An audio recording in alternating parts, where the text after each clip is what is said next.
Hello students, I am Mrs. Divya dealing with the chapter 7 evolution. This is the 11th video. Previously students, we have discussed what are the evidences for evolution.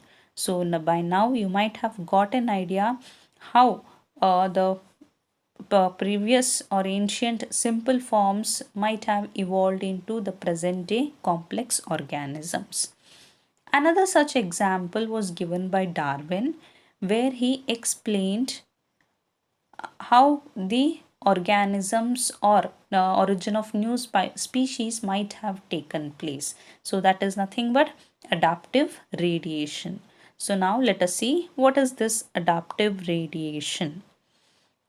So as I had mentioned earlier, in 1831, Charles Darwin, he got an opportunity to travel on HMS Beagle, that was the ship.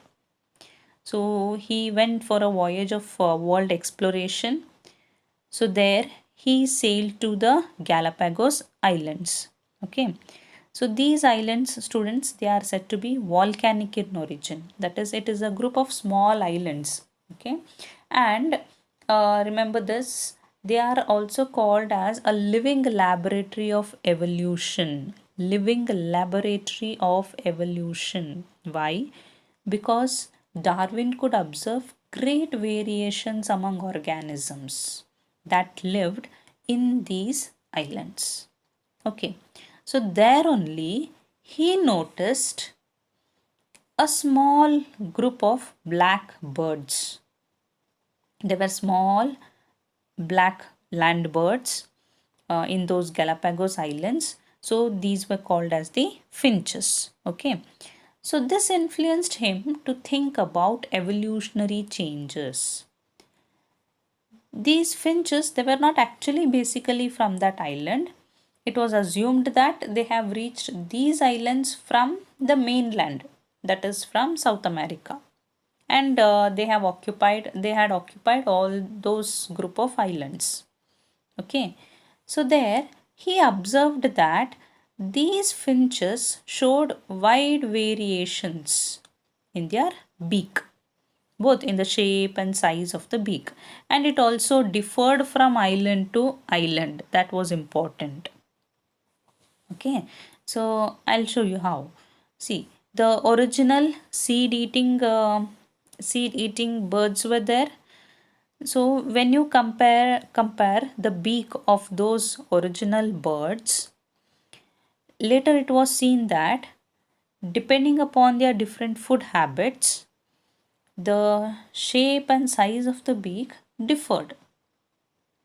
Okay, so these were specialized for those different food sources, such as some had thin, sharp beak. So there the food of those birds was insects and grubs. Some had large claw-shaped beaks where they fed on the buds, fruits, nuts, etc. So in each locality, the finch population, they had somehow developed different types of beaks which were suitable for that particular environment. Okay, so here these now were called as the Darwin's finches because Darwin explained that these differences made the finches better adapted. So this he called it to be adaptive radiation. So they showed changes, variations, okay, in their structure of the beak, that is to better adapt and to take advantage of the food in their local environment. Hence, their beaks have evolved over time into different types from the original seed eating ancestors. So that is to be best suited to their environment. So how this might have taken place? It is due to random mutations. Okay. So this change in the beak was even passed on to their future generations also. So this was the conclusion given by Darwin. Okay, so this is one good example what we can give when populations of single species they spread out in radiation pattern and it occupied different habitats, students. That is, that evolved into different varieties. Another such example we can give is Australian marsupials. So a number of marsupials, you know what are marsupials? They are nothing but pouched mammals. Okay. So each was different from the other. And from where did they come? All of them, they evolved from Australia only. Okay. So Darwin explained that adaptive radiation gave rise to a variety of marsupials. Remember, marsupials means pouched mammals. So you know pouched mammals mainly we find them in Australia, right? So in this, so this also took place in the same process of adaptive radiation as found in the finches of Galapagos Islands. Right? So this is another example what he gave. By natural selection, many marsupials like kangaroo, koala, they have adapted to that particular habitat. Okay. So for example, I can give you, you know, kangaroos they have long, powerful legs to cover the wide area of the land that they occupy. But when you see the koalas, okay, these koalas they have a smaller structure, right? So that allows them to climb the trees and obtain eucalyptus, which they feed on, right? So like this, depending upon the habitat where they are present, they have adapted themselves. So hence the principle of adaptive radiation can be clearly seen here, students. That is by seeing the modifications they have undergone. Okay, though they have all evolved from one common ancestor, what is the common ancestor here? All are from one basic origin, that is, all are from Australia only. But in that particular one common place, they have evolved different structures. Okay, that depending upon their convenience. Understood? So, what do you infer by this? How can we explain adaptive radiation? So, we can say that adaptive radiation is the process of evolution of different species in a given geographical area, starting from a point and literally radiating to other areas of geography. Did you understand? Remember, students, it's very important. One mark question. What is adaptive radiation? The process of evolution of different species in a given geographical area, starting from a point and radiating to other areas of geography. How can you explain this in the case of finches? You know, finches, they were found in one particular geographical area, that is in the Galapagos Island.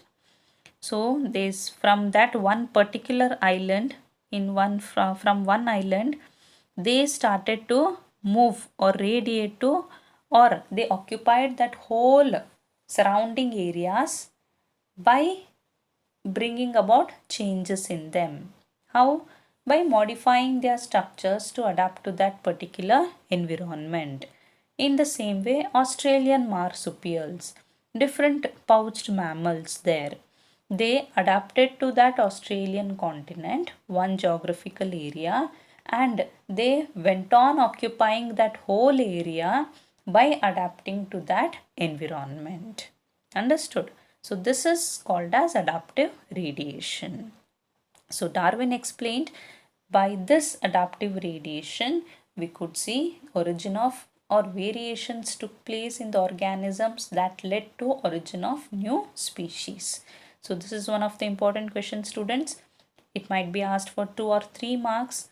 What is adaptive radiation? Explain with an example. So there you can give the example of the finches or the Australian marsupials also. So another such example we have, okay. So here remember this statement, As I told you, this is the definition given in your NCERT book. So see that you write the same definition. Okay. So next example, as I told you, among the placental mammals, in some cases we can see that more than one adaptive radiation might take place, such as I had told you placental mammals of Australia, right? They show parallel evolution as they have evolved from other marsupial mammals. So each of this closely resembles and looks similar to a corresponding marsupial. So remember, placental mammals of Australia, they show similarities as the marsupials of Australia. There is difference. Marsupials are pouched mammals. Remember, they are having pouch.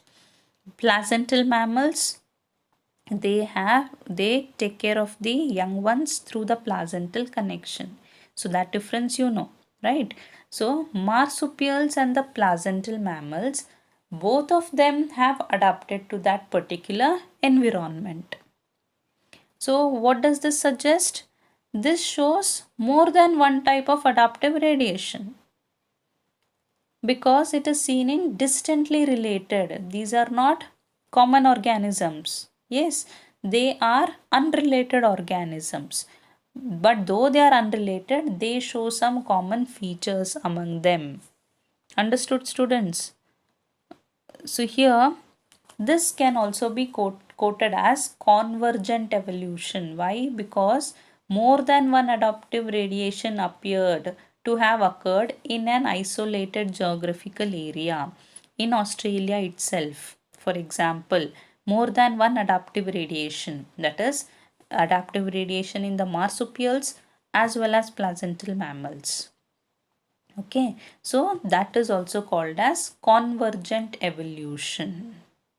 So for example here, if you see the Tasmanian wolf, this is a marsupial, whereas when you compare it with the placental wolf. So other such organisms has been mentioned here, right? So these are the placental mammals compared with the Australian marsupials, which show similarities among themselves. For example, students, flight adaptation is seen in 4 groups of animals in the same area, such as you might take insects, reptiles, birds, mammals like bat. Okay, so all these have similar adaptation in them for same function, that is, they have developed wings for flight, right? So this type of adaptive radiation where, see, they have developed similar structures but they are distantly related. Okay, they are not completely similar, they are distantly related organisms, but they have evolved similar structures. So this is also called as convergent evolution. So here placental mammals we have taken example. Placental mammals of Australia, they are excellent example for this adaptive radiation. So this placental mammals of Australia, students, they are also an excellent example for adaptive radiation. So they have evolved into varieties of such placental mammals, each of which appear to be similar to a corresponding marsupial. Got it? Don't get confused. Okay. So placental mammals, they show similarity to Australian marsupials. Both are present in same Australia only, right? So they are in the same geographical area, but they have occupied whole of that area by showing variations among them. So this is a good example for adaptive radiation as well as convergent evolution. Remember this. So if it is asked example for adaptive radiation and convergent evolution, it is nothing but these placental mammals. Okay, so hope you have understood the concept, students. Thank you very much. In the next module, we'll discuss some more theories which have suggested by different scientists that is to explain biological evolution. Okay, thank you once again.